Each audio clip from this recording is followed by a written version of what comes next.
Hello, today I'm going to show you how I made Dragon Ball cream cheese pastries only using these ingredients. We'll start with the cream cheese filling, which is just cream cheese, vanilla, and sugar, and I believe I got this recipe from Tasty. I'll leave a link in the description down below.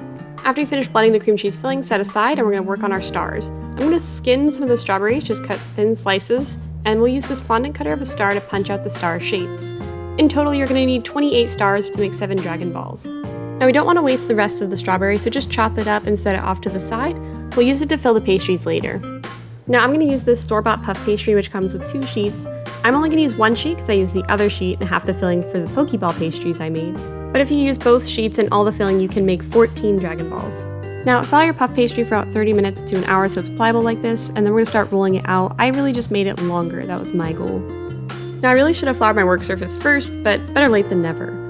I got about the size of my cutting board before I cut it in half with a bench scraper, and I mapped out 7 Dragon Balls using my circular cutters.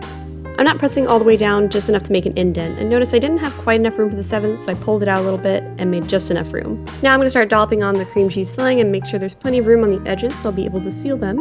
And to try and help seal them, I'm going to make an egg wash. Just take an egg, scramble it really good, and then we'll take that and brush down all of those edges in between the dollops of cream cheese.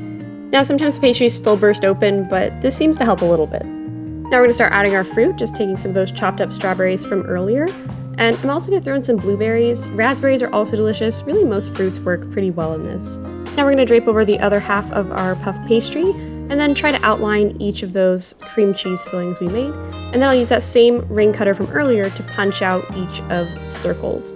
Now, these don't look like Dragon Balls yet, so we're going to have to take some of that egg wash from earlier and just add in a bit of red food coloring until you're satisfied with the orange color. Now you're going to brush down all of your pastries with this orange egg wash until you're satisfied with the color.